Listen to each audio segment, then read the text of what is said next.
হাসরের ময়দানে প্রথমবার আল্লাহ যখন কথা বলবেন তখন কি ঘটবে? কুরআন ও সহিহ হাদিসে কি এসেছে?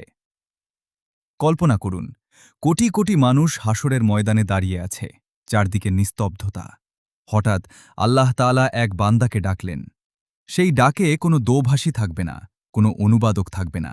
আপনি কি জানেন তখন কি ঘটবে? হাসরের দিন প্রত্যেক মানুষকে তার রবের সামনে দাঁড়াতে হবে। রসূল সাল্লাল্লাহু আলাইহি ওয়াসাল্লাম বলেছেন, তোমাদের প্রত্যেকেই তার রবের সঙ্গে কথা বলবে। তার ও আল্লাহর মাঝে কোনো দোভাষী থাকবে না। সে ডান দিকে তাকাবে, নিজের আমল ছাড়া কিছুই দেখবে না। বাম দিকে তাকাবে, নিজের আমল ছাড়া কিছুই দেখবে না। সামনে তাকাবে, জাহান্নাম ছাড়া আর কিছুই দেখবে না। তাই তোমরা অর্ধেক খেজুর দান করেও হলেও জাহান্নাম থেকে নিজেদের রক্ষা করো। সহিহ আল বুখারী ও সহিহ মুসলিম।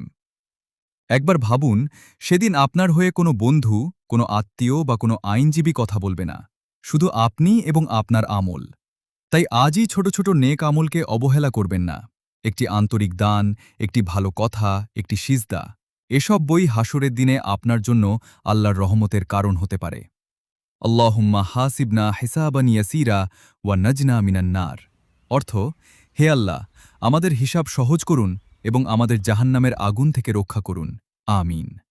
সওয়াবের জন্য আপনার একটি শেয়ারই যথেষ্ট হবে ইনশাআল্লাহ।